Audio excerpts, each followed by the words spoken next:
నువ్వు నేను ఈ జీవిత కాలంలో సాధించగలిగిన గొప్ప విజయం ఏదైనా ఉంది అని అంటే దేవుని దృష్టిలో నమ్మకమైనటువంటి బిడ్డగా నువ్వు నేను అట్టి కృప సంపాదిస్తే ఎంత బాగుంటుంది. పరలోకంలో దేవుడు బలా, ఇప్పుడు చెప్పండి, బలా అందమైన సేవకుడా అంటాడు అనుకుంటారా? తెలివైన సేవకుడా, పెద్ద సంఘం ఉన్న సేవకుడా, చెప్పండి ఏమంటాడు? ఏది ఆ రోజు దేవుడు చూసేది? భలా నమ్మకమైన దాసుడా. పరలోకంలో నువ్వు నేను దేవుని ఎదుట నిలబడినప్పుడు ఆయనకు కావలసినటువంటి తత్వము, వ్యక్తిత్వము ఏంటో తెలుసా? నమ్మకత్వం. అది మనం ప్రాక్టీస్ చేస్తే బాగుంటుంది. సేవ ముందుకు సాగాలి అని అంటే, ఈ పరిచర్య ముందుకు సాగాలి అని అంటే కావలసింది ఎవరో తెలుసా అండి? నటించే సేవకులు కాదండి, నమ్మించే సేవకులు కాదండి, నమ్మకమైన సేవకులు. నటించే వాళ్ళు సులభంగా దొరికిపోతారు, నమ్మించే ప్రయత్నం చేసేవాళ్ళు కూడా దొరికిపోతారు. కానీ కావలసింది దేవునికి నమ్మకమైన సేవకులు. ఒక కుటుంబం కట్టబడాలంటే నమ్మకమైన యజమాని ఉండాలి, నమ్మకమైన భర్త ఉండాలి. బిడ్డల జీవితాలు బాగుండాలంటే నమ్మకమైన తల్లి ఉండాలి, భార్య ఉండాలి. నమ్మకమైన భార్య భర్త ఉన్న కుటుంబం కట్టబడుతుంది. ఎవరిని నమ్మకపోయినా కుటుంబం కుప్పగూలిపోతుంది. ఎందుకని కుటుంబం కట్టబడేదే నమ్మకమైన.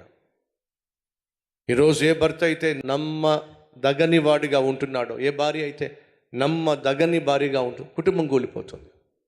కలిసి ఉంటున్నారు కదా, భర్త ఈ భార్య నిన్ను నమ్మగలుగుతుందా? ఒకసారి ఆలోచించు. ఒకవేళ నమ్మలేకపోతున్నట్లయితే నమ్మకస్తుడిగా జీవించు. మా సహోదరి, నీ భర్త నిన్ను నమ్మగలుగుతున్నాడా? నన్ను నమ్మట్లేదయ్యా, నమ్మే విధంగా జీవించు. తమ్ముళ్ళు చెల్లెళ్ళు, అమ్మ నాన్న మిమ్మల్ని ప్రేమించవచ్చు, కానీ మిమ్మల్ని నమ్ముతున్నారా? మీరు చెప్పే మాట నమ్ముతున్నారా?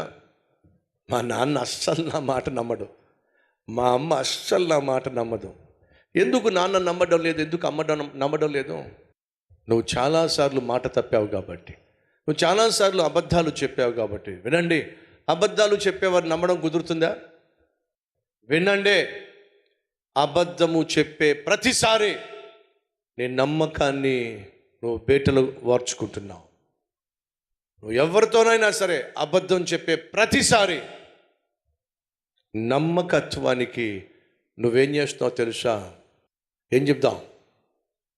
నమ్మకత్వాన్ని నువ్వు ఒక సుత్తితో కొడితే గోడ ఏమైంది చెప్పండి, లేదా ఒక రాయి ఏమైంది చెప్పండి, పగిలిపోతుంది. ఒక గ్లాస్ ఏమవుతుంది చెప్పండి, పగిలిపోతుంది. నీ జీవితం ఒకవేళ గ్లాస్ అనుకున్నట్లయితే, నీ జీవితం ఒకవేళ మిర్రర్ అనుకున్నట్లయితే, నువ్వు అబద్ధం చెప్పిన ప్రతిసారి ఆ మిర్రర్ మీద నువ్వు ఏం చేస్తున్నావు? ఒక సుత్తితో కొడుతున్నావు.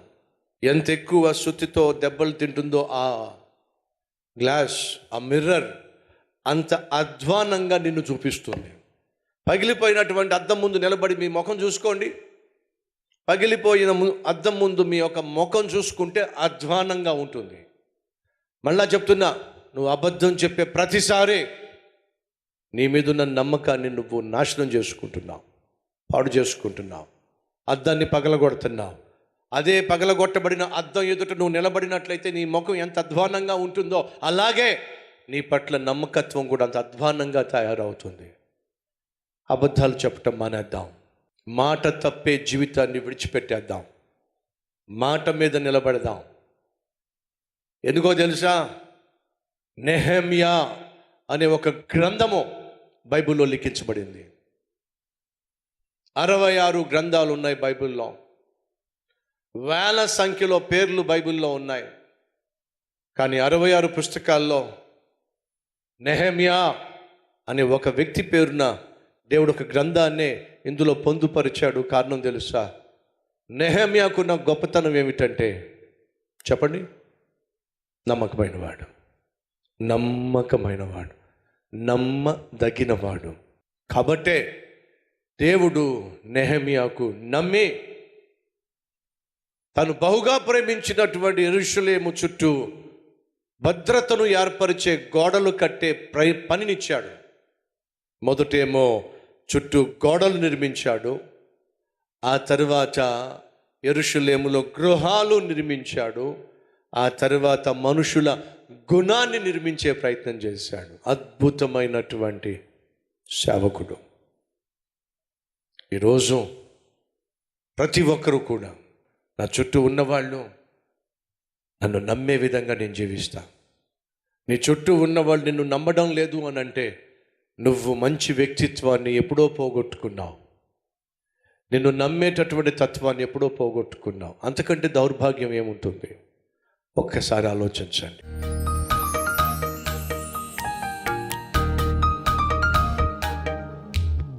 యేసయ్యా, నీ దృష్టిలో యథార్థమైన నమ్మకమైన బిడ్డలుగా నాయనా మేము జీవిస్తే ఎంత బాగుంటుందయ్యా. మమ్మల్ని క్షమించయ్యా. గడిచిన కాలంలో నాయనా మీ యొక్క నమ్మకాన్ని ఎన్నోసార్లు పోగొట్టుకున్నాం. ఎన్నోసార్లు మనసులో నాయనా కష్టాన్ని కలిగించాం. అయ్యా క్షమించయ్యా. నువ్వు ఆశించినట్టుగా మేము జీవించలేకపోయాం. మేము ఇచ్చిన మాటలు నెరవేర్చలేకపోయాం. నీకు ఇచ్చిన మాట విషయంలో ఎన్నిసార్లు తప్పిపోయామో, కుక్క తన వాంతికి తిరిగినట్టుగా ఎన్నిసార్లు మళ్ళా వెనక్కి వెళ్ళిపోయామో, పాపంలోకి వెళ్ళిపోయామో, చేయకూడనివి చేశామో. అయ్యా క్షమించయ్యా.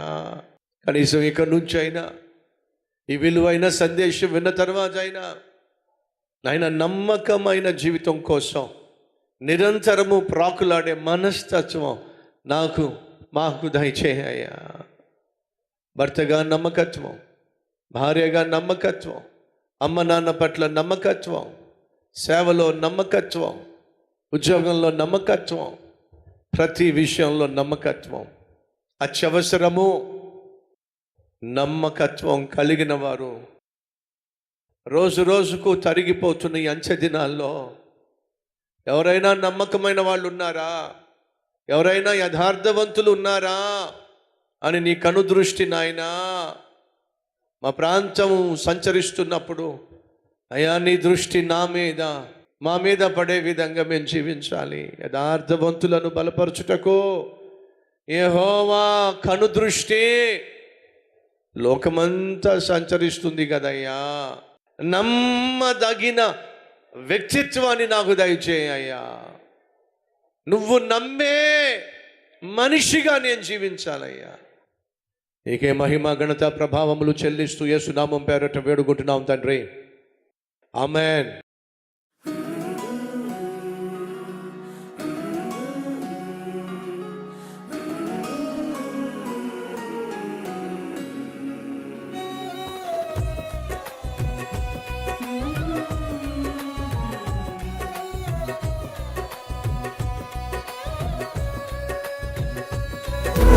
సందేశం మీకు ఆశీర్వాదకరంగా ఉంటే లైక్ చేయండి, అలాగే సబ్స్క్రైబ్ చేయండి. అంతేకాకుండా కామెంట్ పెట్టండి, 10 మందికి షేర్ చేయమని మనవి చేస్తూ రేపు మళ్ళీ కలుసుకుందాం.